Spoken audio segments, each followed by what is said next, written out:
উৎসাহেতে গরম হয়ে তিরিং বিরিং নাচে, কখনো যায় সামনে তেরে, কখনো যায় পাছে। এরা যদি সত্যি সত্যি সুকুমার রায়ের এই লড়াই খ্যাপার মতো নিষ্পাপ হতো, তাহলে এই অনুষ্ঠানও করতে হতো না, আর রাজ্য শুদ্ধ লোকের রক্তচাপ বৃদ্ধিও হতো না। কিন্তু এরা তা নয়। কান্দিতে পিস্তল হাতে মিছিলে এরাই নাচে। এদের গুলিতেই চিপস কিনতে বেরোনো 9 বছরের বালক গুলিতে রক্তাক্ত হয়ে মাটিতে লুটিয়ে পড়ে। আবার গতকাল গড়িয়াতে এদেরই ছোঁড়া বুলেটে নিরীহ যুবক রক্তাক্ত হয়। কেন এই শুট আউট একেবারে নিত্য নৈমিত্তিক ঘটনা হয়ে দাঁড়িয়েছে? কেন এই অস্ত্রের ঝঞ্ঝানানি? কেন রাজনীতির এই দুর্বৃত্তায়ন? এই নিয়েই আমাদের অনুষ্ঠানের প্রথম পর্ব, আমাদের এখনকার বিষয়। শাসকের সিন্ডিকেট লড়াইয়ে গড়িয়ায় গুলিবিদ্ধ এক, বেনিয়াপুকুরে রেহাই পেল না বালকও, পিস্তলের মিছিলে ক্ষমতা জাহির। আলোচনার জন্য আমার সঙ্গে স্টুডিওতে আছে, একদিকে রয়েছে ঋতব্রত বন্দ্যোপাধ্যায় সিপিএম নেতা, উদয়ন বন্দ্যোপাধ্যায় অধ্যাপক, অন্যদিকে সমীর গঙ্গোপাধ্যায় প্রাক্তন পুলিশ কর্তা এবং বিজন সরকার শিক্ষক। সরাসরি আমরা কথা বলবো গড়িয়ার ঘটনায় যিনি শুধু প্রত্যক্ষদর্শী নয়, আঘাত পেয়েছেন সেই সনাতন সর্দারের সঙ্গে। কিন্তু তার আগে যে 3টে ঘটনা আপনাদের সামনে রাখলাম, কান্দি, গড়িয়া এবং বেনিয়াপুকুর, দেখাবো। অস্ত্রের রমরমা, তৃণমূলের আস্ফালন, অবাধে দুষ্কৃতী দৌরাত্ম। কথায় বলে রাজায় রাজায় যুদ্ধ হয়, উলুখাগড়ার প্রাণ যায়। তবে সাম্প্রতিক ঘটনা পরম্পরা দেখে অনেকে বলছেন এখন যুদ্ধ লেগেছে শাসকের ঘরে। আর সেই লড়াইয়ে উলুখাগড়া একেবারে ছাপোষা নিরীহ মানুষ, যাদের গন্ডগোল, পার্টি, বখরা, ভাগাভাগি কোনো কিছুর সঙ্গেই দূর দূরান্তে কোনো সম্পর্ক নেই। বেনিয়াপুকুর আর গড়িয়া দূরত্ব মেরে কেটে 15 কিলোমিটার। 24 ঘন্টার মধ্যে দু জায়গাতেই দুষ্কৃতীদের গুলিতে রক্তাক্ত 2 নিরীহ।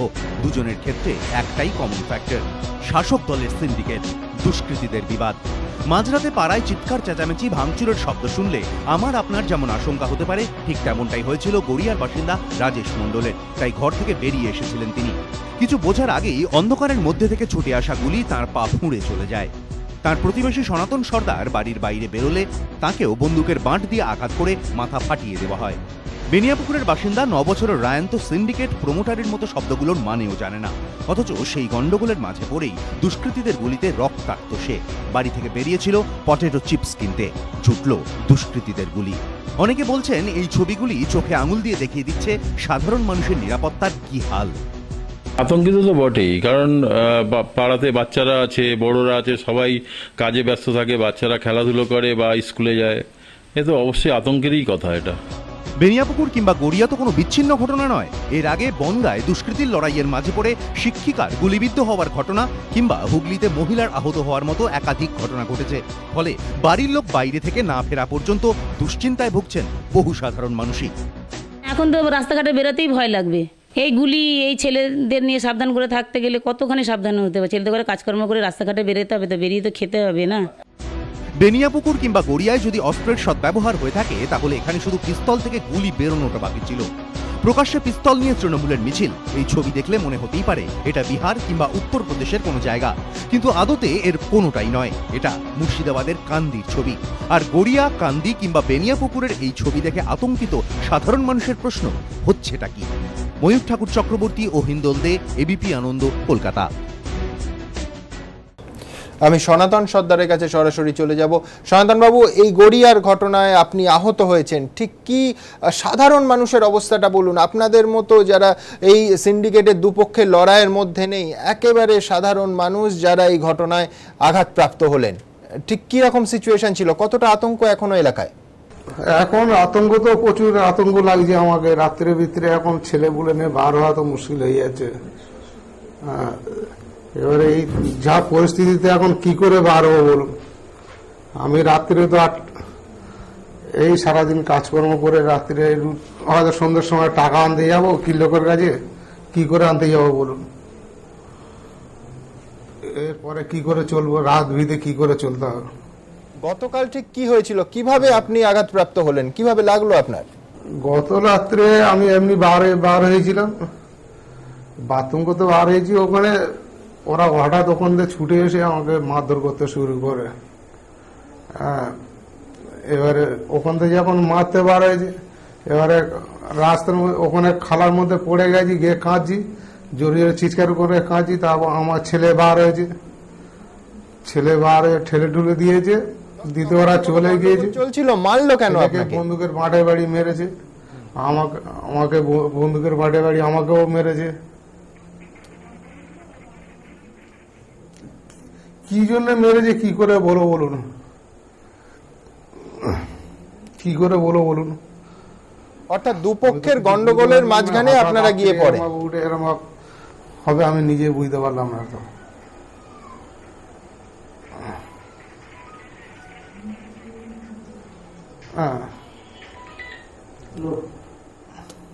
ধন্যবাদ আপনাকে। আমি দ্রুত একবার দেখাবো যে 9 বছরের বালক থেকে 21 বছরের সদ্য যুবক অবধি কারুর রেহাই নেই। কোনো কিছু না করে নিরীহ সাধারণ মানুষ তারা এই সন্ত্রাসের, এই হিংসার শিকার হয়ে যাচ্ছেন। দুপক্ষের মারামারি, সাধারণ পথচারীরা গুলিবিদ্ধ হচ্ছেন। দেখুন, একজনের বয়স 9 বছর, আরেকজনের 21। ওদের দুজনের পাই গুলিতে এঁফোড় হয়ে গিয়েছে। 7-5 থাকেন না, কিন্তু এখন অসহ্য যন্ত্রণার শিকার তারা।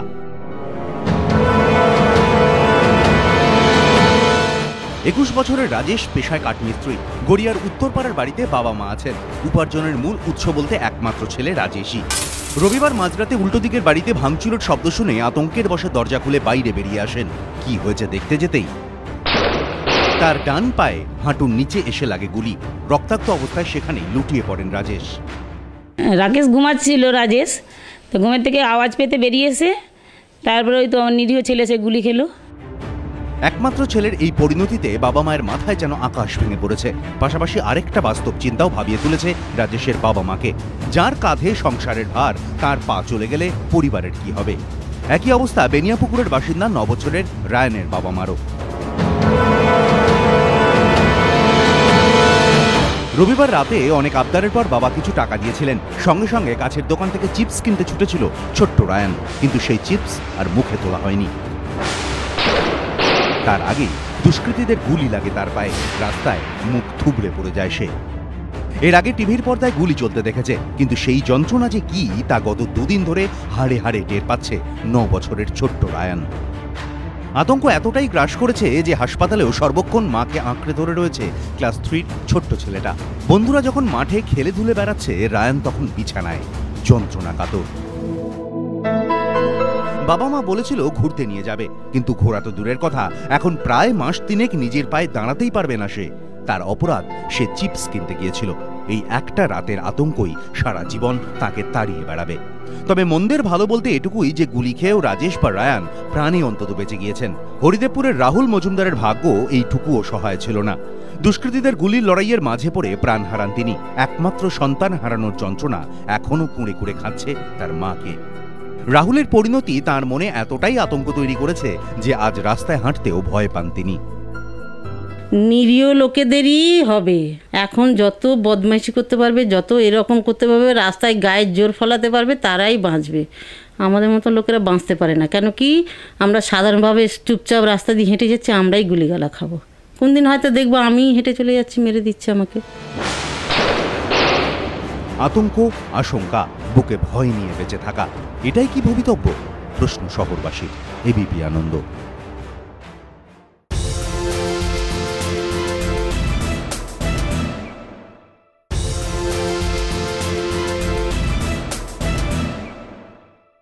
তবে তো আগের অনুষ্ঠানগুলোতে তুমি বিরোধীদের ওপর পুলিশের লাঠিপেটার কথা বলছিলে।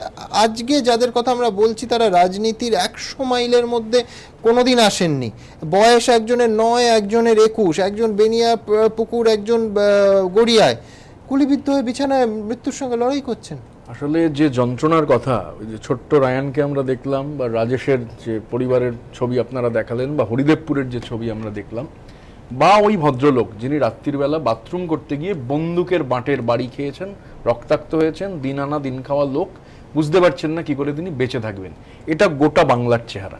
গোটা বাংলার চেহারা নয়, এমনটা দাবি করছেন সাধন পাণ্ডে। তিনি এই বিষয়গুলো নিয়ে, বিশেষ করে গড়িয়া নিয়ে তার বক্তব্য রেখেছেন। কি বলেছেন সাধন বাবু, দেখবো। একটা মেজর সিটি লাইক ক্যালকাটা তুমি দিল্লিতে গিয়ে দেখো না, বম্বেতে গিয়ে দেখো না, নিউ ইয়র্কে দেখো না, তুমি বিভিন্ন পৃথিবীর সভ্য শহরে এইসব ঘটনা ঘটছে, কয়েকটা ঘটনা ঘটে, সেই ঘটনাগুলো মোকাবিলা করবে, পুলিশ আছে, পুলিশও দেখবে। আমি মনে করি না পুলিশের কোনো ব্যাপার আছে। Police, Calcutta police is very efficient. চলবে পশ্চিমবঙ্গের ভূগোল হয়তো উনি আমার থেকে বেশি জানেন, আমি ভূগোলের মধ্যে যাব না। আমি যা বাস্তব চিত্র গোটা বাংলা, উনি কিছু উনি প্রথম বিশ্বের নানা কথা বলেছেন। আমাদের ভূগোল বলছে, আমাদের বাংলার যে ভূগোল রয়েছে সে ভূগোল বলছে বাংলার মানুষ আক্রান্ত। তার কারণ হচ্ছে মাফিয়াদের লড়াই চলছে। এটা সিন্ডিকেটের লড়াই বললে গোটা ব্যাপারটাকে ছোট করে দেওয়া হবে। এটা একটা মাফিয়া দলের গ্যাং ওয়ার চলছে এবং এই গ্যাং ওয়ারে সাধারণ মানুষের প্রাণ ওষ্ঠাগত হয়েছে। আর সব থেকে বিপজ্জনক হচ্ছে এটা আরো বাড়ছে কেন, যদি আমরা দেখি যে শেষ কয়েকদিনে এই ঘটনাগুলো যেমন মানে মুড়ি মুরগির মতো দেখতে পাওয়া যাচ্ছে এবং সাধারণ মানুষ আক্রান্ত, এবং যে যন্ত্রণার কথা যে আক্রান্ত পরিবারের মানুষরা বললেন সেটা সব থেকে ভয়ঙ্কর। এবং এই দিন আনা দিন খাওয়া লোক, তিনি বলছেন যে আমি কিভাবে টাকা সারাদিন খাটবার পর টাকা আনতে যাব আমার জানা নেই। সমস্যা হচ্ছে তৃণমূল মানুষ থেকে যত বিচ্ছিন্ন হতে শুরু করেছে, তৃণমূলের ভয় বাড়তে শুরু করেছে। লক্ষ লক্ষ মিছিলের মানুষের মিছিল হচ্ছে, সেই মিছিল থেকে ভয়, মানুষকে ভয় দেখাতে গিয়ে তো মিছিলের মধ্যে বন্দুক, মিছিলের মধ্যে বন্দুক নিয়ে যারা ঘুরছেন একাধিক, আমরা শুধু কিন্তু এইখানে আমি একটা জিনিস দেখাবো, সেটা হচ্ছে আমি জানি না একে উন্নয়ন বলবে কিনা, 28শে নভেম্বর 2010 রেজ্জাক মোল্লার সেই মিছিলে কিন্তু বোমা হাতে দুষ্কৃতীদের দেখা গেছিল, সেই ছবিও ক্যামেরা ধরা পড়েছিল। হাত বোমা, তুমি বলবে হাত বোমার অত্যাধুনিক পিস্তলের তফাৎ আছে। আমি যা দেখা যাচ্ছে এই যে এই ঘটনা, চিপস কিনতে গিয়ে একটা ছোট্ট বাচ্চা তার গুলি লাগলো, এই গড়িয়ার ছেলেটি তিনি গুলিতে এই মাফিয়া গ্যাংওয়ারের মধ্যে পড়ে তিনি আক্রান্ত হলেন, প্রাণ যে চলে যায়নি এটা বিরাট ব্যাপার। সমস্যা যেটা হচ্ছে রাজ্যের মাটিতে আজকে যে সমাজ বিরোধীদের ফ্রি ফ্লো, এই যে সমাজ বিরোধীদের মুক্তাঞ্চলে পরিণত হয়েছে, দুষ্কৃতীদের মুক্তাঞ্চল, এবং এই মাফিয়ার সঙ্গে মাফিয়ার লড়াই, এই যে গ্যাংয়ের লড়াই চলছে, আমরা বলছি যে এই গ্যাং, আর এগুলো মানুষকে ভয় দেখানোর জন্য এই লক্ষ লক্ষ মানুষ সমবেত হচ্ছেন, প্রতিবাদ করছেন চোখ রাঙানি দেখিয়ে। আর আমি বলছি সচেতনভাবে, হিটলারের গেস্টাপোর সঙ্গে আজকে রাজ্যের তৃণমূলের এই ঠ্যাঙাড়ে বাহিনীর কোনো ফারাক নেই। একটা পয়েন্ট আমি শুধু এটা বলছি যে এত মানুষের যন্ত্রণার কথা দেখলাম তো। 27 তারিখ সমীরদা এখানে আছেন, সেদিনও ছিলেন, আমি স্টুডিওতে এসেছিলাম, আমরা সবাই রাজ্য জুড়ে বহু মানুষ লাল পতাকা নিয়ে লড়াই করতে গেছেন, আক্রান্ত হয়েছেন। আমরা ব্যারিকেড ভেঙেছিলাম সেদিন 27শে অগাস্ট। আর আমরা বলছি এত চলবে তো, চলছে, মানুষ আক্রান্ত হচ্ছেন। 27শে ডিসেম্বর, 27শে অগাস্ট ব্যারিকেড ভেঙেছি, 27শে ডিসেম্বর বাঁধ ভেঙে দেবো, রক্ত চক্ষুকে উপেক্ষা করে 27শে ডিসেম্বর বিরুদ্ধে জনমত তৈরি করে লড়াই হবে। তিনটে জায়গা, গড়িয়া বলুন, বেনিয়াপুকুর বলুন, কান্দি বলুন, পুলিশ কোথায়? আমি বলছি যে গড়িয়া বেনিয়াপুকুরে অ্যারেস্ট হয়েছে, কিন্তু আমি বলছি কান্দিতে বিজন নন্দী, কান্দিতে এখনো পর্যন্ত একজনও গ্রেফতার নয়, এবং তৃণমূলের দায়িত্বপ্রাপ্ত নেতা তিনি বলছেন যে এটা সংবাদ মাধ্যম অথবা কংগ্রেসের সাজানো। হ্যাঁ, তুমি দেখো না, সব থেকে বড় ব্যাপার হচ্ছে, আমি একটা পয়েন্ট বলে তোমার উত্তরে আসছি, সেটা হচ্ছে দেখো এই যে আজকে সমাজের যে অবস্থাটা হয়েছে, একজন ভদ্রমহিলা খুব একটা সুন্দর কথা বললেন যে কালকে হয়তো আমিও গুলিতে মরে যেতে পারি। তুমি যদি স্ক্যান করো 72-এও যখন নকশালরা প্রচণ্ড রকমভাবে বেড়ে, তখনও কিন্তু সাধারণ মানুষের ওপর হঠাৎ কিছু, কিন্তু এরকমভাবে সাধারণ মানুষ অ্যাফেক্টেড হয়নি। তখন নিশ্চয়ই মানুষের মনে বিরাট ভীতি ছিল, বেরোতে চাইতো না, যখন তখন বোমা পড়তো, সব ঠিক আছে। কিন্তু এই সূচনাটা কিন্তু যেটা আজকে হয়েছে, এটা কিন্তু জার্সি বদল করা ম্যাক্সিমাম লোক। তারা একসময় যে রাজনৈতিক দল এদের তুলে ধরেছিল, তারা এখন এত বেশি পেকে গেছে যে তুমি আর এখন তাদের কন্ট্রোলের, এরা কিন্তু নেতা নেত্রীর কন্ট্রোলের বাইরে চলে গেছে। আচ্ছা বেশ, পুলিশের কাজ তো নিয়ন্ত্রণ নয়। আমি বলছি আপনি এই বিজন নন্দী বা জন এর কথা বলুন। আমি বলছি যে পুলিশ ফাঁড়ি ভাঙচুর করলো, এনজিপি থানা ভাঙচুর করলো, পুলিশ কর্মী জলেশ্বর রাও আঘাতপ্রাপ্ত হলেন, মার খেলেন, এফআইআর অবধি হচ্ছিল না। এফআইআর যখন হলো তারপরে চুটিয়ে বিশ্বকর্মা পুজোর উদ্বোধন করছে না, নেমন্তন্ন খাচ্ছে। হ্যাঁ, এবার ঘটনাটা হচ্ছে না, এটা পুলিশকে তুমি নিশ্চয়ই দোষ দেবে, নিশ্চয়ই পুলিশের দোষ আছে। কেন পুলিশ এতগুলো অস্ত্র নিয়ে ওপেনলি চলছে, সকলে আমরা পরিচয় তৃণমূল কর্মী এবং নাম দেখিয়ে দিয়েছি সংবাদ মাধ্যমে, এখনো কেউ অ্যারেস্ট হয়নি। দুষ্টু ছেলে তো, ছোট্ট ছেলে, এদেরকে তুমি কেন কনসিডার করবে? এটা তো ছোট্ট ছেলে। এবার একটা প্রশ্ন আসবে তোমার কাছে, আমি বলে দিচ্ছি, এই যে তোমরা দেখাচ্ছ এই আর্মসগুলো তো সিজ হয়নি, তো এটা খেলনা নয়, এটা তুমি কি করে বলছো? এটা দুষ্টু লোকেরা খেলনা খেলছে।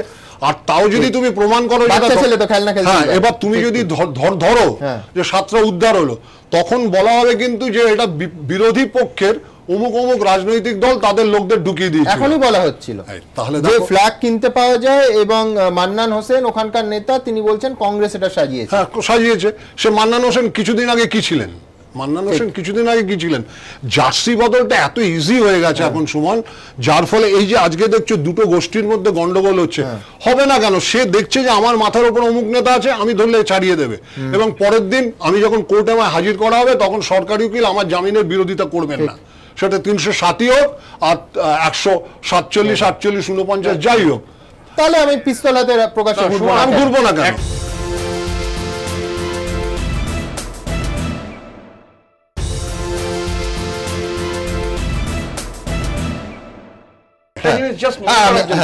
ওই যে আজকে মুর্শিদাবাদের ঘটনা, যেদিন আমাদের ধর্মঘট ছিল 2 তারিখ, আমাদের নেতা কর্মীরা আক্রান্ত হয়েছিলেন, সেই ছবি রাজ্যের সব থেকে বেশি বিক্রি হওয়া কাগজে বেরিয়েছিল, একদম আইডেন্টিফাই করে যে কোন দামাল ছেলেরা, কোন ঠ্যাঙাড়ে লোকেরা আড়াবালিয়া ছাপড়া। আমার অভিজ্ঞতা আছে আড়াবালিয়া ছাপড়া হয়ে গেল। বিজন কান্দির ঘটনা তুমি দেখেছো এই ছবি, মানে আমি বলছি 2011 সালে মমতা বন্দ্যোপাধ্যায় তো এই বন্দুকধারীদের জোরে ক্ষমতায় আসেননি, মানুষের ভোটে, মানুষের সমর্থনে, মানুষের ভালোবাসায় এসেছিলেন। এদের বিরুদ্ধে ব্যবস্থা নেওয়া হবে না? আমি ধরে নিলাম যে হ্যাঁ, পুলিশ সর্বোত্তগামী নয়, পুলিশের আগে ইনফরমেশন ছিল না, পরিচয় দেওয়ার পরও কেন গ্রেফতার হবে না? মুর্শিদাবাদের পুলিশ সুপার কিন্তু বলেছেন যে ভিডিও দেখে আমরা দোষীদের বিরুদ্ধে শাস্তি দেব, কিন্তু ঘটনা মানে এটা তো আরো বিপজ্জনক। এবিপি আনন্দের ছবি দেখে পুলিশ অ্যারেস্ট করবে সমিত দা, মানে পুলিশের ইন্টেলিজেন্স যে ভিডিও দেখে, তাহলে পুলিশের নিজস্ব সোর্স ওয়ার্ক বা যারা ওই মিছিলকে কভার করছেন তারা দেখছেন না। সমিত দা, সবথেকে বড় কথা, শাস্তি হতে পারে না। মিছিল তো পুলিশের পারমিশন দিয়ে হচ্ছিল, মানে শুভেন্দু অধিকারীর জন্য যে মিছিল হচ্ছিল, যে মিছিলে এই মিছিলটা যোগ দিচ্ছিল, পুলিশের পারমিশন নিয়ে ডেফিনেটলি পুলিশ ছিল না সেখানে, কভারেজ ছিল তো, কভারেজ ছিল। এটা সাধারণত শুভেন্দু অধিকারী সভা, এটা নির্বাচনী সভার সময় সাধারণত ভিডিও রেকর্ডিং হয়। এই কোন দিক থেকে কোন মিছিল আসছে সমস্তটা ভিডিও রেকর্ডিং হয় না। এবার সেই ভিডিও দেখে পুলিশ সুপার ব্যবস্থা নেওয়ার কথা বলেছে। না না, আমরা সাহায্য করব, আমরা সিটি করে দিয়ে দেব। এবং আপনি যেটা গড়িয়ার ঘটনা দেখাচ্ছিলেন, এখানে রবি মাইতি ওরফে হচ্ছে অতুল মাইতি, ইনি পাটুলির এক লোককে মার্ডার করেন। 2014 সালে তিনি অ্যারেস্ট হন এবং গ্রেপ্তার হয়ে জেল খাটছিলেন। তিনি বেরিয়ে আসার পরে তার সঙ্গে ব্যবসা করবে না বলে যারা বিরোধিতা করছিলেন, তপন মণ্ডল, রাজু দে, সঞ্জয় দত্ত, আমি বুঝলাম পাওনা টাকা ফেরতের জন্যই কিন্তু এই দুর্ঘটনা। কোন দুর্ঘটনা নয়, গুলি চলেছে, এই ঘটনা ঘটেছে। দুর্ঘটনা বলো না বিজন, আমি বলছি বিপক্ষের লড়াই, এই ঘটনা ঘটেছে। আমি 100 বার বলছি না, আমি বলছি বাড়ির কাঁচ ভেঙেছে, গুলি চলেছে সোনারপুরে থানার মধ্যে। এই যে যিনি শুয়ে আছেন তিনি কিন্তু কোন পক্ষেই ছিলেন না, সাধারণ তোমার আমার মতো পথচারী। একদমই, আমি বলছি দুপক্ষের মধ্যে এটা ঘটেনি। এরা কিন্তু পাওনা টাকা এবং ওর সঙ্গে ব্যবসা করতে চাইছে না বলেই কিন্তু এই গুলি চালাতে গেছিল। আমি বলছি এটা দাউদ এবং আবু সালেমের মধ্যে হোক, আমার বক্তব্য তা নয়। প্রকাশ্যে গুলি চললো, সাধারণ মানুষ আহত হলো, আমার বক্তব্য সেইটা। পুলিশের গ্রেফতার তো অবশ্যই, দুজন গ্রেফতার হয়েছে, রবি মাইতির বউ টুলা মাইতি গ্রেফতার হয়েছে, সুজয় মণ্ডল গ্রেফতার হয়েছে, তবে এখনো পর্যন্ত রবি মাইতিকে পাওয়া যায়নি। তো প্রশ্ন হলো, এটা সোনারপুর থানার আন্ডার, সোনারপুর থানা যেভাবে কাজ করেছে, মদ অভিযান করেছে, মদগুলো বন্ধ করতে পেরেছে, ওখানকার মানুষের, সাধারণ মানুষ পুলিশের উপর হ্যাপি, এটা নিয়ে কোনো প্রশ্ন নেই।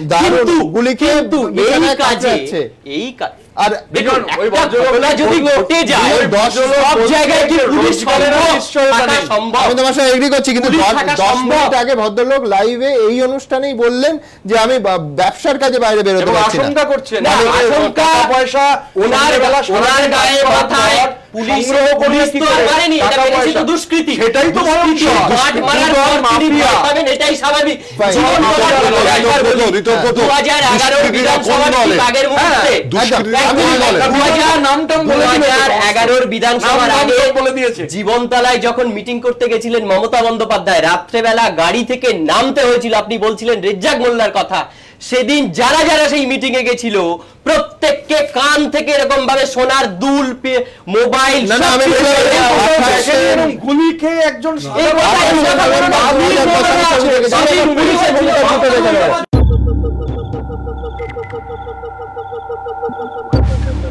শহরের বুকে একের পর এক জায়গায় রাস্তার ওপর দাপিয়ে বেড়াচ্ছে দুষ্কৃতীরা। মুড়ি মুরগির মতো ছুটছে গুলি, ঝরছে রক্ত। মুর্শিদাবাদের কান্দিতে পুরসভার সামনে মিছিল করে পিস্তল উঁচিয়ে পেশি শক্তির আস্ফালন করছেন তৃণমূল কর্মীরা। একরাশ আতঙ্ক সত্ত্বেও অনেকেই কটাক্ষ করে বলছেন সবই হচ্ছে, শুধু পুলিশকেই চোখে পড়ছে না, আর চোখে পড়লে কাজ করতে দেখা যাচ্ছে না। দুষ্কৃতীদের গুলির লড়াইয়ে প্রায় প্রতিদিনই বিপন্ন হচ্ছে সাধারণ নিরীহ মানুষের প্রাণ। সেই সঙ্গে প্রায় প্রতিটি ক্ষেত্রেই পুলিশের নিষ্ক্রিয়তার অভিযোগ উঠছে। রবিবার রাতে গড়িয়ায় তৃণমূলের 2 দলের লড়াইয়ে গুলিবিদ্ধ হন স্থানীয় এক যুবক। এলাকার বাসিন্দাদের অভিযোগ, পুলিশের সামনেই 5 রাউন্ড গুলি চলে, কিন্তু পুলিশ কিছুই করেনি। পুলিশের সামনেই একটু দূরে পরপর 5টা ফায়ারিং হয়েছে। তখন পুলিশ এগিয়ে যায়, আমরা সঙ্গে যাই, গিয়ে দেখি এলাকায় ওই রাজেশ মণ্ডল সে রক্তাক্ত অবস্থায় পড়ে আছে। পুলিশ এই অভিযোগ অস্বীকার করলেও সাধারণ মানুষ বলছেন, পুলিশ যাই বলুক, হামলার মুখে আইনের রক্ষকের নিষ্ক্রিয়তার অভিযোগ তো এই প্রথম নয়। আর সেই হামলাকারী তৃণমূলের হলে যে পুলিশের কি দশা হয় তার সবথেকে ভালো উদাহরণ বোধ হয় আলিপুর থানার এই ছবি, যেখানে শাসকের তাণ্ডবে ফাইলের আড়ালে লুকিয়ে পড়েছিল পুলিশ। আলিপুর থানায় যেখানে মাথা ঢাকতে হয়েছিল ফাইল দিয়ে, সেখানে নিউ জলপাইগুড়ি ফাঁড়িতে উর্দিধারী লুকিয়েছিলেন আলমারির আড়ালে। এখানেও পুলিশ পিটিয়ে বন্দি ছিনতাইয়ের অভিযোগ তৃণমূলেরই নেতা বিজন নন্দীর বিরুদ্ধে, যদিও তিনি অধরা। জুলাই মাসের 8 তারিখ হরিদেবপুরে পানশালার বাইরে 2 দল দুষ্কৃতী যখন আগ্নেয়াস্ত্র নিয়ে দাপিয়ে বেড়াচ্ছে, তখন পুলিশ কিয়স্কে লুকিয়েছিল বলে অভিযোগ। কয়েকজন পুলিশকর্মী তো আগ্নেয়াস্ত্র হাতে দুষ্কৃতীদের দেখে আশেপাশের বাড়ির পেছনে আশ্রয় নেয় বলে অভিযোগ। উল্টে দুষ্কৃতীদের গুলিতে প্রাণ যায় এক ব্যক্তির। পুলিশের কোনো ভূমিকা নেই এখানে। পুলিশ কি কিছু কাজ করছে? বা এই যে বড় বড় মাথা আছে, তারা কি কোনো কাজ করছে? এমনকি শনিবার রাতে বেনিয়াপুকুরের যে এলাকায় দুষ্কৃতীদের গুলিতে 10 বছরের বালক গুলিবিদ্ধ হয়, সেখান থেকে থানা মেরে কেটে 10 মিনিট দূরে। পুলিশ তো সব জানে, কিন্তু পুলিশ কি করবে? পুরো পুলিশ সবাইকে জানে, কে অ্যান্টি সোশ্যাল আছে, কে কে ক্রিমিনাল আছে, পুলিশ সব জানে, কিন্তু পুলিশ তো কিছু করবে না। তো আর মুর্শিদাবাদে প্রকাশ্যে তৃণমূলের মিছিলে অস্ত্র হাতে শাসক দলের কর্মীদের এই আস্ফালন সত্ত্বেও চোখ বুজে পুলিশ। অনেকে বলছেন, যেমন বাম আমলে ভাঙড়ে তৎকালীন সিপিএম নেতা তথা মন্ত্রী রেজ্জাক মোল্লার মিছিলে বোমা হাতে সিপিএম ক্যাডারদের এই ছবি সংবাদ মাধ্যমে ধরা পড়া সত্ত্বেও নীরব ছিল পুলিশ।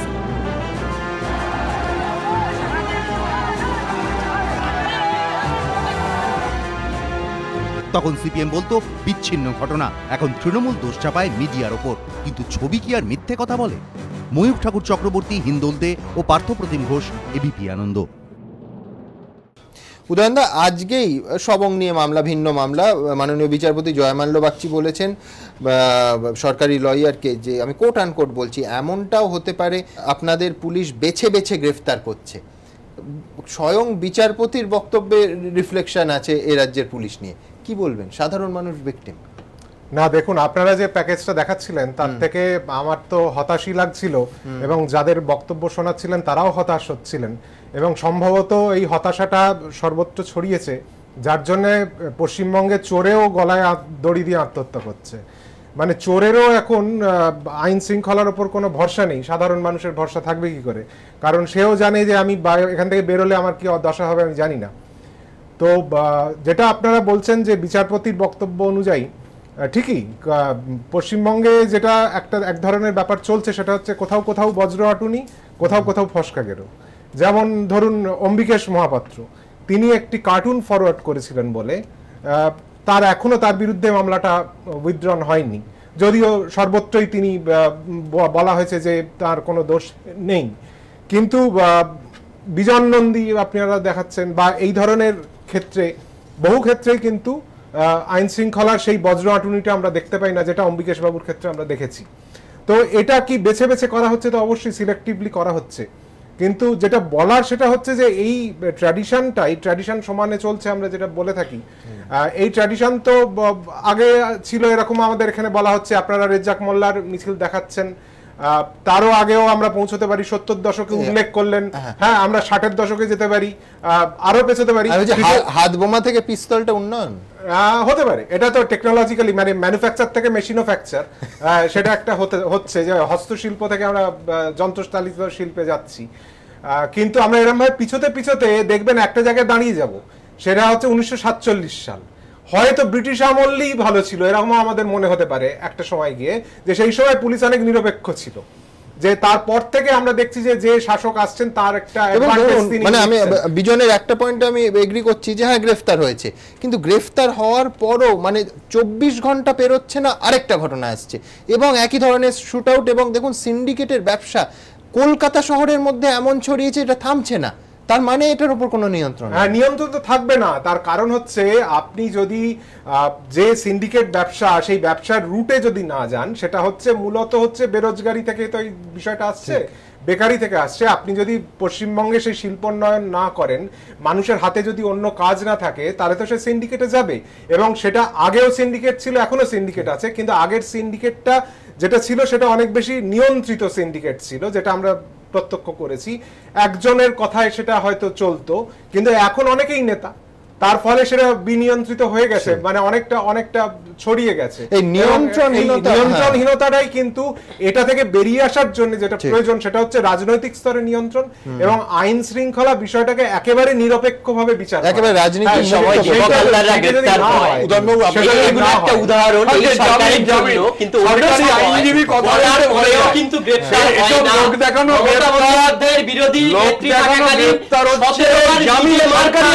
চুপ করে থাকে, একজন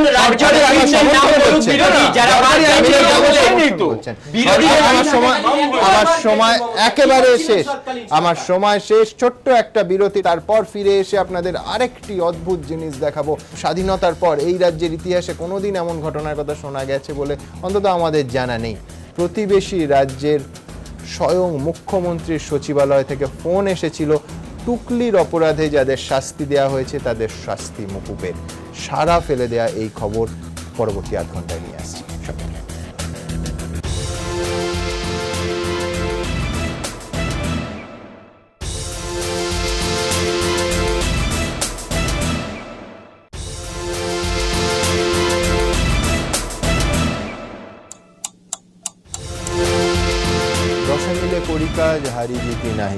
সেরকমই ব্যাপার হচ্ছিল আর কি। তবে টুকলি বিষয়টা যে নতুন ইদানিংকালে এখন এই পরিবর্তনের সরকার আসার পরে হচ্ছে এমনটা নয়, যুগে যুগে টুকলি হয়েছে। কিন্তু এই মুহূর্তে যে খবরটা আপনাদের দেখাবো সেটা নিঃসন্দেহে চমকে দেওয়ার মতো, তার কারণ আমরা শুনিনি এর আগে কখনো হয়েছে বলে। প্রতিবেশী রাজ্যের মুখ্যমন্ত্রীর সচিবালয় থেকে সরাসরি ফোন এসেছিল যে টুকলির জন্য ধরা পড়া ছাত্রদের শাস্তি মকুবের। আমাদের এখনকার বিষয়, টুকলিতে ধৃত ছাত্রদের পাশে নাকি বিহারের মুখ্যমন্ত্রীর দফতর, রেহাই দিতে পশ্চিমবঙ্গে ফোনের অভিযোগ। বিচিত্র এই ঘটনার আলোচনার জন্য একদিকে আছেন অমল মুখোপাধ্যায়, প্রেসিডেন্সির প্রাক্তন অধ্যক্ষ, আছেন অনুত্তম বন্দ্যোপাধ্যায়, মনোবিদ, অন্যদিকে অভিজিৎ মিত্র, সমাজতত্ত্ববিদ এবং অধ্যাপক দেবনারায়ণ সরকার। ওনাদের কাছে আসবো, কিন্তু যে বিচিত্র কাহিনীটা আপনাদের বলছিলাম দেখাবো। হাইটেক টুকলি করতে গিয়ে পশ্চিমবঙ্গে ধরা পড়েছেন বিহারের 6 ছাত্র। এবার তাঁদের উপর থেকে শাস্তির খাঁড়া সরাতে ফোন এলো স্বাস্থ্য বিশ্ববিদ্যালয়ের উপাচার্যর কাছে। তবে ভাববেন না এই ফোন ধৃত ছাত্রদের কোনো অভিভাবক করেছেন। বর্তমান সংবাদপত্রে প্রকাশিত প্রতিবেদন অনুযায়ী এই ফোন এসেছে খোদ বিহারের মুখ্যমন্ত্রীর দফতর থেকে। ঘটনার সূত্রপাত 1 বছর আগে 2014 সালের সেপ্টেম্বরে এমবিবিএস ফার্স্ট ইয়ারের সাপ্লি পরীক্ষায় কেপিসি মেডিকেল কলেজে সিট পড়েছিল আরজিকর মেডিকেল কলেজ হাসপাতালে। অভিযোগ, পরীক্ষা চলার সময় পরিদর্শক দেখতে পান কয়েকজন ছাত্র নিজেই কথা বলছেন। কাছে গিয়ে দেখা যায় ওই ছাত্রদের জামায় অদ্ভুত দেখতে একটি যন্ত্র লাগানো। খবর পেয়ে সেখানে পৌঁছে যন্ত্রগুলি বাজেয়াপ্ত করে পুলিশ। 6 জনেরই পরীক্ষা বাতিল করা হয়। 6 জনই ছিলেন বিহারের বাসিন্দা। পরে তদন্তে জানা যায় বিহারের ওই 6 ছাত্র পরীক্ষায় উত্তরতে একটি চক্রের শরণাপন্ন হয়। প্রায় 50,000 টাকার বিনিময়ে তাদের একটি করে ব্লুটুথ ডিভাইস দেওয়া হয়। সেই যন্ত্রের মাধ্যমে ছাত্ররা প্রশ্ন বলে দিচ্ছিলেন অপারেটর রুমে বসে থাকা চক্রের পান্ডাদের। সেখান থেকেই বলে দেওয়া হচ্ছিল উত্তর। ঘটনা প্রকাশ্যে আসার পর স্বাস্থ্য বিশ্ববিদ্যালয়ের শৃঙ্খলা রক্ষা কমিটি বিহারের ওই 6 ছাত্রকে কোর্স থেকে সাসপেন্ড করে। তাদের বিরুদ্ধে মামলাও হয়। তবে কয়েক মাস পর থেকেই অভিযুক্ত ছাত্ররা সাসপেনশন প্রত্যাহারের জন্য আর্জি জানাতে শুরু করেন। একাধিকবার এই আর্জির প্রেক্ষিতে 10ই সেপ্টেম্বর বৈঠকে বসে স্বাস্থ্য বিশ্ববিদ্যালয়ের একাডেমিক কাউন্সিল। তারা সুপারিশ করে যেহেতু ওই ছাত্ররা দোষ স্বীকার করেছেন তাই তাদের সাসপেনশন প্রত্যাহার করা হোক, তবে একাডেমিক কাউন্সিলের সুপারিশ গ্রাহ্য করা হবে কিনা সেই সিদ্ধান্ত নিতে পারে স্বাস্থ্য বিশ্ববিদ্যালয়ের এক্সিকিউটিভ কাউন্সিল। 23 তারিখ এক্সিকিউটিভ কাউন্সিলের বৈঠকে বসার কথা। তবে স্বাস্থ্য বিশ্ববিদ্যালয় সূত্রে দাবি একাডেমিক কাউন্সিলের 10 তারিখের বৈঠকের পরই বিহারের মুখ্যমন্ত্রীর দপ্তর থেকে উপাচার্য ভবতোষ বিশ্বাসের কাছে একটি ফোন আসে। সূত্রের দাবি ফোনে বলা হয়, বাচ্চে লোগোं ने गलती की है, छोड़ दीजिए। স্বাস্থ্য বিশ্ববিদ্যালয়ের উপাচার্য ভবতোষ বিশ্বাসকে এ বিষয়ে প্রশ্ন করা হলে তিনি শুধু বলেন, বিহারের মুখ্যমন্ত্রীর অফিস থেকে ফোন এলো কিনা, এটা কি বড় খবর? ফের প্রশ্ন করা হলে তিনি সহ উপাচার্যের সঙ্গে যোগাযোগ করতে বলেন। সহ উপাচার্য ডি সর্বপল্লী বিহারের ফোন নিয়ে কিছুই বলেননি। তার প্রতিক্রিয়া, এই অপরাধী কি শাস্তি হবে সেরকম নির্দিষ্ট কিছু নেই। অপরাধের ধরন দেখে কোর্স থেকে সাসপেনশনের নির্দেশ দেওয়া হয়। এখন একাডেমিক কাউন্সিল সাসপেনশন প্রত্যাহারের সুপারিশ করেছে। 23 তারিখ এ নিয়ে সিদ্ধান্ত হবে। এ বিষয়ে প্রতিক্রিয়া চেয়ে সোমবার দুপুর 1:46-এ বিহারের মুখ্যমন্ত্রীর দপ্তরের ওএসডি গোপাল সিংহকে ইমেল করা হয়। সন্ধ্যায় তাকে ফোনও করা হয়। টেলিফোন অপারেটর ফোন ধরে জানান গোপাল সিংহ এই মুহূর্তে নেই। বিকেল 3:49-এ বিহারের মুখ্যমন্ত্রী নীতিশ কুমারকেও একটি ইমেল করা হয়। এখনো পর্যন্ত কোনো ইমেলেরই উত্তর আসেনি। সন্ধ্যায় বিহারের মুখ্যমন্ত্রীর আপ্তসহায়ক নওসাদ ইউসুফকেও ফোন করি আমরা, কিন্তু ফোন রিং হয়ে গেলেও তিনি ধরেননি। নিমাই পান্ডা, এবিপি আনন্দ, কলকাতা।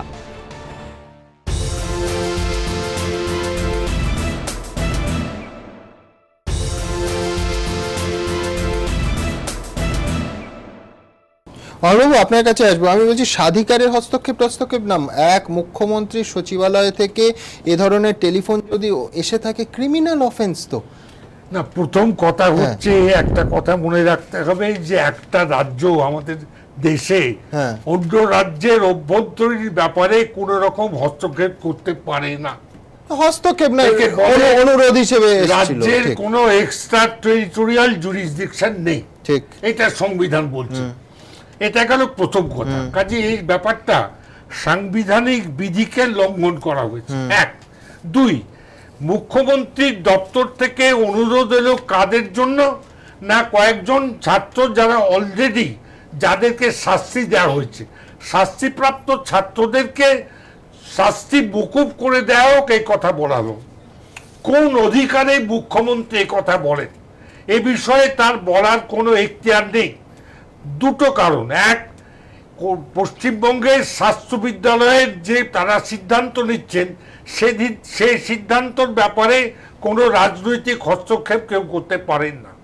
দ্বিতীয় কথা হচ্ছে এই যে যাদের জন্য রাজনৈতিক হস্তক্ষেপ করা হচ্ছে তারা কিন্তু শাস্তি ইতিমধ্যে পেয়েছে, এবং শাস্তি পেয়েছে এই কারণে যে তারা গুরুতর অপরাধ করেছে। একদম আমি দেখে আশ্চর্য হচ্ছি যে একাডেমিক কাউন্সিল কি করে তাদের সাসপেন্ড। একদম স্পেসিফিক্যালি আপনাকে দুটো জিনিস জানতে চাইবো। এক হচ্ছে যে স্বাস্থ্য বিশ্ববিদ্যালয়ের মাননীয় উপাচার্য বলছেন যে এটা কি বড় খবর, দুর্ভাগ্যজনক খবর এবং আমাদের কাছে অত্যন্ত বড় খবর। উপাচার্য যদি না জানেন আরেকবার প্রকাশ্যে আমি বলে দিলাম। এক হচ্ছে অন্যায়ের পৃষ্ঠপোষকতার এইরকম সুপারিশ এলে উপাচার্যের নিয়োগকর্তা হচ্ছে রাজ্যপাল।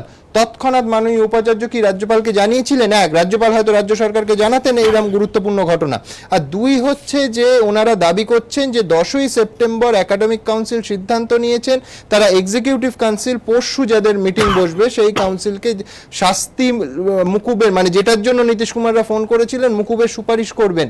আমি বলছি যে প্রকাশ্যে কারাই সিদ্ধান্ত নিলেন তো প্রকাশ্যে বলা উচিত উপাচার্যের যে আমরা কেন সিদ্ধান্ত নিয়েছি, কিসের বেসিসে সিদ্ধান্ত নিয়েছি, কারাই সিদ্ধান্ত নিয়েছি, কোন প্রমাণ আছে যে এই ফোনটা 10ই সেপ্টেম্বরের আগে এসেছিল না পরে এসেছিল। ঠিক কথা।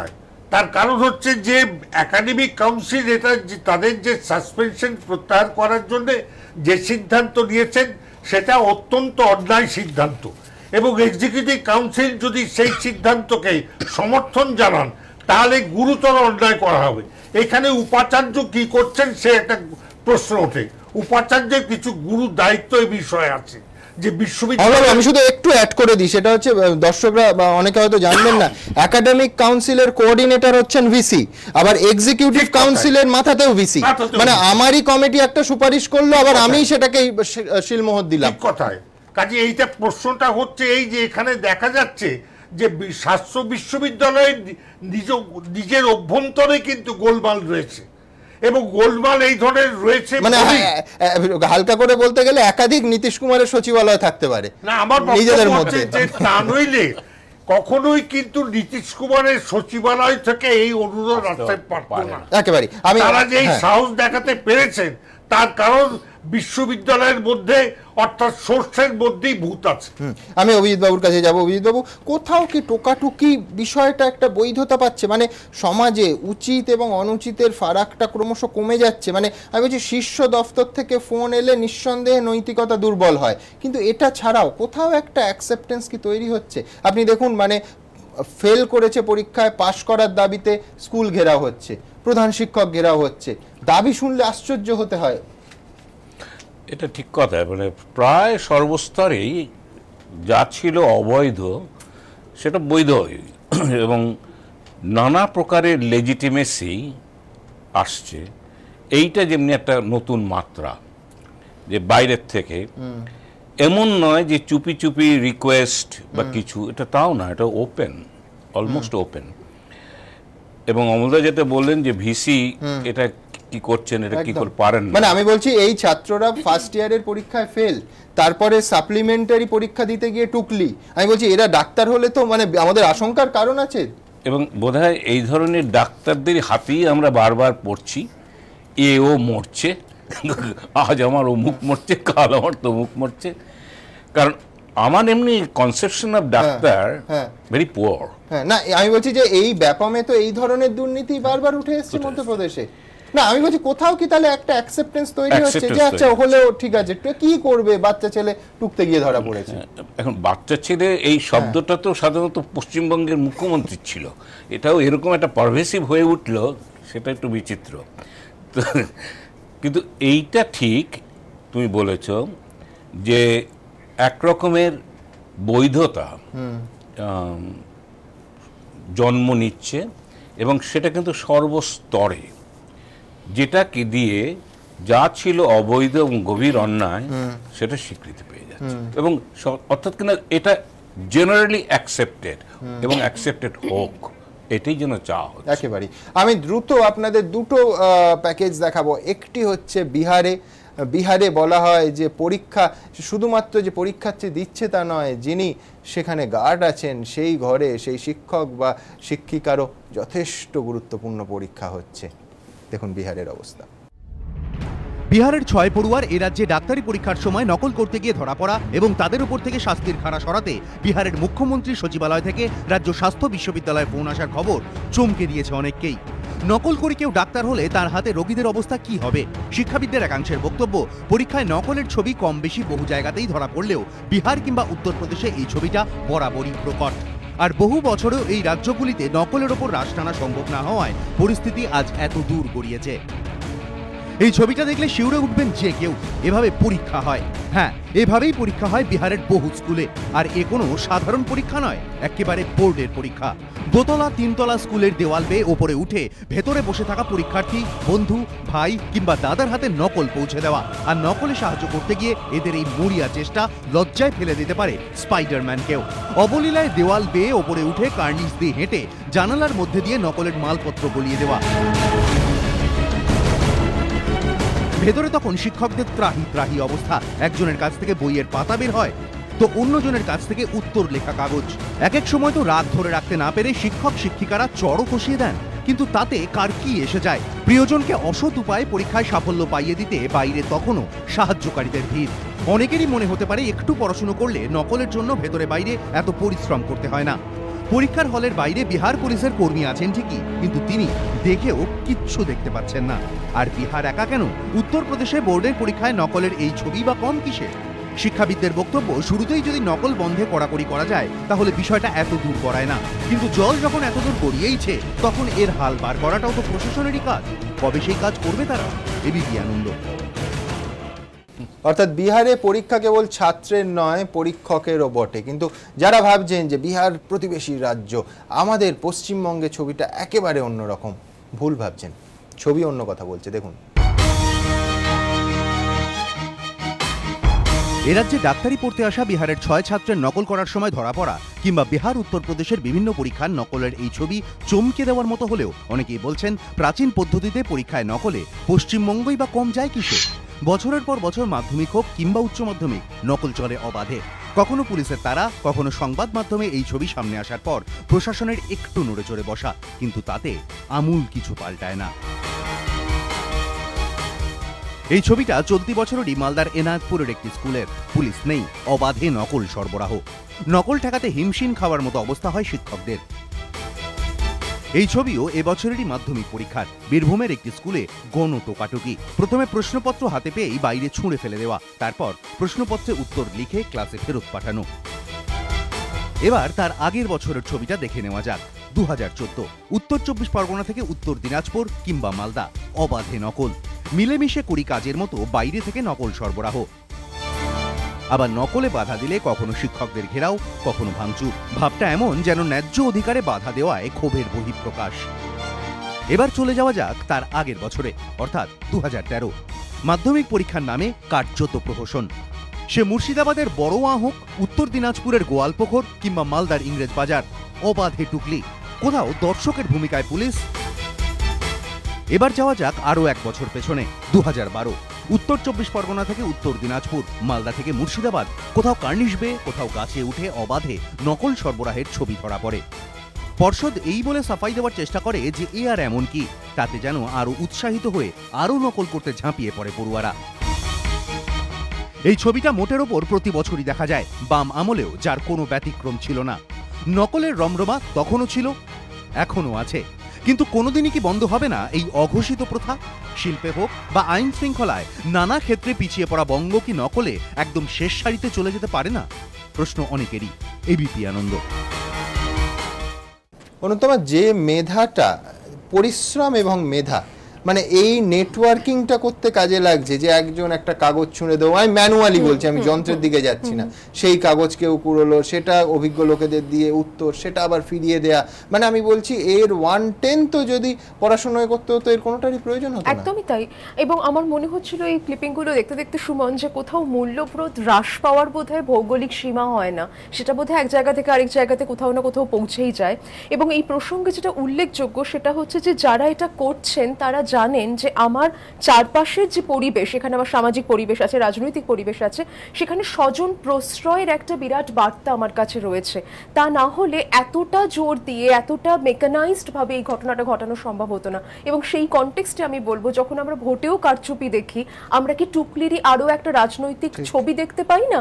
তাহলে কি আমরাও কোথাও যে সমাজের যে প্রজন্মকে তৈরি করছি, যাদেরকে আমরা সফল করবার জন্য বলছি তোমরা পরিশ্রম করো, তারাও কি দেখছেন না যেটা পরিশ্রম না করে অন্য উপায়ে করে অন্য মানুষরা যারা আমার সামাজিক অভিভাবক তারাও তো দিব্যি করে খাচ্ছেন? তাহলে আমাদের দেখো এই বাচ্চা ছেলেগুলো, আমি একটা ফুটেজে দেখলাম যে পুলিশকেও ভয় করছে না, মানে পুলিশ তেড়ে যাচ্ছে তাকেও ডোন্ট কেয়ার। মানে আমি বলছি উর্দিধারীদের প্রতি যে সম্মান, সেটা কিন্তু এরা প্রাপ্তবয়স্ক হওয়ার আগে থেকে সেই সম্মানবোধটাই হারাচ্ছে। একদম এই ভয় এবং সম্মান, এই জায়গাটা তো আমরা আমাদের পরিপার্শ্ব থেকে শিখি। এদের এই পরিপার্শ্বের মধ্যে এমন একটা মূল্যবোধের হ্রাস হয়ে যাচ্ছে বা অবক্ষয় হয়ে যাচ্ছে যে সেই শেখাটা আসছে না, উল্টে এই নেগেটিভ কার্যকলাপগুলো, এই অসৎ কার্যকলাপগুলো মান্যতা পেয়ে যাচ্ছে, যেটা অভিজিৎ দাও বলছিলেন যে সেইটা কোথাও লেজিটিমাইজড হচ্ছে। তারা জানে যে আমরা একত্রে যদি এটা করি, আমার সঙ্গে যারা এই মুহূর্তে করছেন না তারা কিন্তু পরোক্ষভাবে আমার পাশে আছেন। এই সাইকোলজিক্যাল গার্ডিয়ান হিসেবে তারা কাউকে কাউকে পাচ্ছেন, যারা কিন্তু এই অসৎ কাজগুলোকে কোথাও ভীষণভাবে সমাদৃত করছে, যেখান থেকে তারা কিন্তু ভয় সম্মান এগুলোর ঊর্ধ্বে চলে যাচ্ছে। আমরা দ্রুত একবার আপনাদের দেখাবো যে যখন এই ঘটনাটা হয়েছিল, অর্থাৎ এই যে ছাত্রদের জন্য এত হাই প্রোফাইল সুপারিশ আসছে, সেই খবরও এবিপি আনন্দে আমরা দেখিয়েছিলাম। এবং তখন দেখিয়েছিলাম যে ব্লুটুথ ডিভাইস, পুলিশ কর্তারা অনেকে অবাক হয়েছিলেন যে এত দামি ব্লুটুথ ডিভাইস এরকমভাবে অর্গানাইজড ওয়েতে কি করে এদের হাতে এলো। টুকলির পদ্ধতি, সেটা কিন্তু বারবার যুগে যুগে পাল্টে গেছে। দেখুন টুকলির বিবর্তন। সময়ের সঙ্গে তাল মিলিয়ে বদলাচ্ছে সবই। পুরনোকে সরিয়ে তার জায়গা নিচ্ছে আধুনিক। টেলিগ্রামের জায়গায় মোবাইল, চিঠির জায়গায় SMS। টুকলির মতো আদিম প্রবৃত্তি বা এই বিবর্তন থেকে রেহাই পাবে কি করে? কখনো জ্যামিতি বক্সের ভেতরে কাগজের টুকরো, কখনো স্কেলের পেছনে খুদে হরফে লেখা প্রশ্নের উত্তর ঠিক ছাত্রবন্ধুর কাজ করে দিয়েছে। কেউ কেউ তো রসিকতা করে বলেন, চাকরির পরীক্ষা দেওয়ার অনেক আগেই ছাত্ররা শর্ট হ্যান্ড শিখে ফেলে টুকলির দৌলতে। পকেটের ওই এক টুকরো কাগজে আর কতই বা লেখা যায়, অতএব সংক্ষেপেই সারতে হয়। তাতে কাজ না হলে বন্ধুরা তো আছেই। যুব সমাজ যখন মোবাইলে মজেছে, তখন আবার বদলে গিয়েছে টুকলির পথা। গায়ে নামাবলির বদলে নজর এড়িয়ে চোরা পকেটে পরীক্ষার হলে ঢুকেছে মোবাইল ফোন। সময়ের সঙ্গে তাল মিলিয়ে আবার বদলে গিয়েছে চিত্রনাট্য। क्वेश्चन नंबर 4 का आंसर है स्पाइनल कॉर्ड एट्रोफी इंड्यूसेस। घड़ी के कांटे भागे। প্রযুক্তির ব্যবহারে পড়ুয়ারাও বিজ্ঞানীদের থেকে পিছিয়ে নেই। প্রযুক্তি যত এগিয়েছে ততই দ্রুত গতিতে তাকে নিজের কাজে লাগিয়েছে পড়ুয়ারা। বাজারে এসেছে স্ক্যানার যুক্ত ঘড়ি, যার মাধ্যমে প্রশ্নপত্রের স্ক্যান মুহূর্তে পৌঁছে গিয়েছে উত্তরদাতার কাছে। তারপর কানে গোজা ছোট্ট ব্লুটুথ ইয়ারপিসের মাধ্যমে চলে এসেছে উত্তর।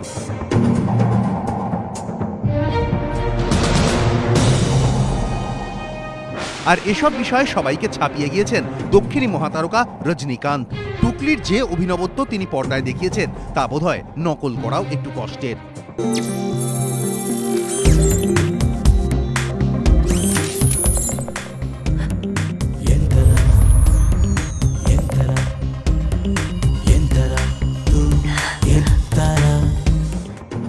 অনেকে বলছেন বিহারের ছাত্রদের কাছ থেকে যে অভিনব ব্লুটুথ উদ্ধার হয়েছে তা হয়তো এই বিবর্তনেরই অঙ্গ।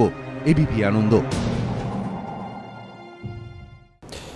দেবনারায়ণ বাবু, টুকলির বিবর্তন আমরা দেখলাম, কিন্তু উইথ আ সিরিয়াস নোট, আগামী পরশু যদি সত্যি শাস্তি উঠে যায় তাহলে তার পেছনে প্রভাবশালীদের সুপারিশ, নাকি এই তথাকথিত একাডেমিক কাউন্সিলের সুপারিশ, নাকি এক্সিকিউটিভ কাউন্সিলের শেষ সিদ্ধান্ত, কোনটাকে দায়ী করবেন আপনি? না, প্রথমে একটা কথা বলিনি যে ঠিকই তো, এই যে আমার রাজ্য বিভিন্ন সময় আজ 70-60 দশকও হয়েছে, কিছু কিছু ঘটনা ঘটছে, কিন্তু একটা জিনিস, বিহার, উত্তরপ্রদেশ, উত্তরাঞ্চল, উত্তরাখণ্ড, মধ্যপ্রদেশ, পশ্চিমবঙ্গ, দক্ষিণ ভারত ও দিল্লির কয়েকটা রাজ্য ছাড়া আমরা ডিফেন্সিভ হবেন না, তৃণমূল কংগ্রেসের কোনো যোগ নেই। না, আমি তা বলিনি, আমি তার সঙ্গে এই সরকার আসলে আমার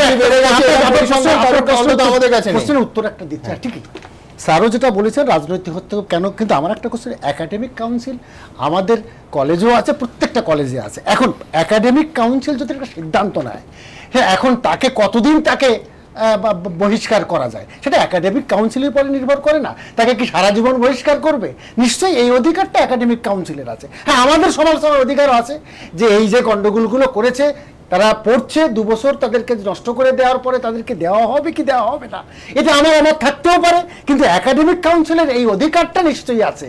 তাদেরকে আপাতত আমি বলছি যে সাসপেনশন তুলে এদের আবার ডাক্তারের মতো একটা নৈতিক পেশার কথা কেউ বলেনি, প্রশ্নটা হচ্ছে তারা নৈতিকতা ঠিক করে, না না ঠিক তো বলেনি, ঠিক করেছে না, তারা তো না না না অধিকার না। না, এখন আপনার প্রশ্ন একই সঙ্গে, তাদের কি একেবারে সারা জীবনের মতো কি তাকে আউট করা হবে, না তাদের একটা সুযোগ দেওয়া হবে? এটা একাডেমিক কাউন্সিলের নিশ্চয়ই একটা অধিকার। বিহারের থেকে আসা ফোনটা পেয়ে হলো না হলো, এটা আমরা আমাদের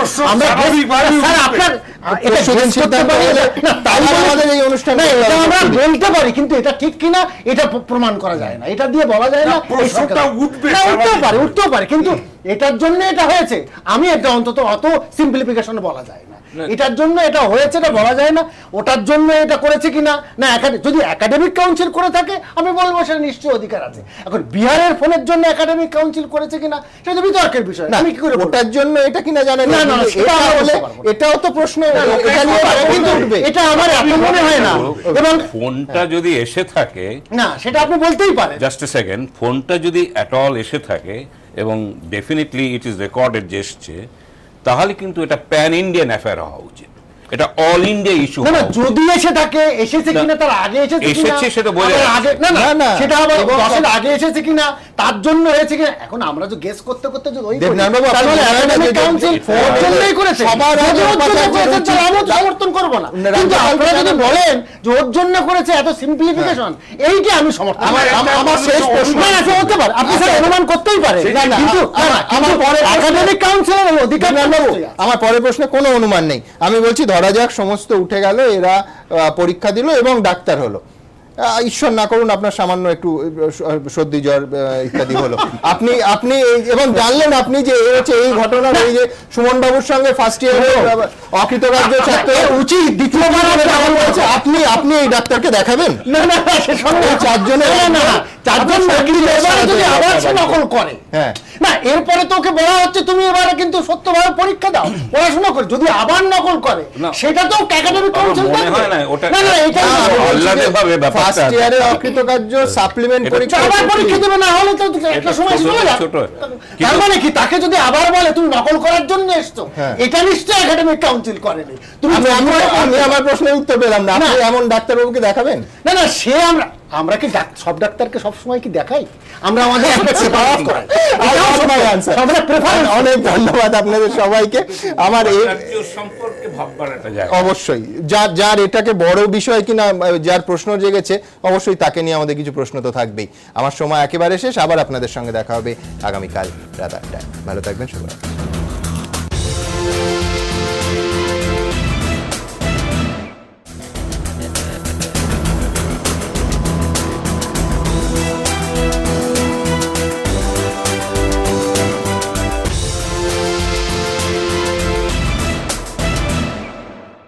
নিবেদন করছে কোনার্ক ডিএসপি সিমেন্ট, ঢালাইয়ের যান, পাওয়ার্ড বাই বন্ধন ব্যাংক। ভালো আপনার, ভালো সবার। সহযোগী নিবেদক Vivekananda hospital, Durgapur. Complete heart এবং ব্রেন স্ট্রোক ট্রিটমেন্ট।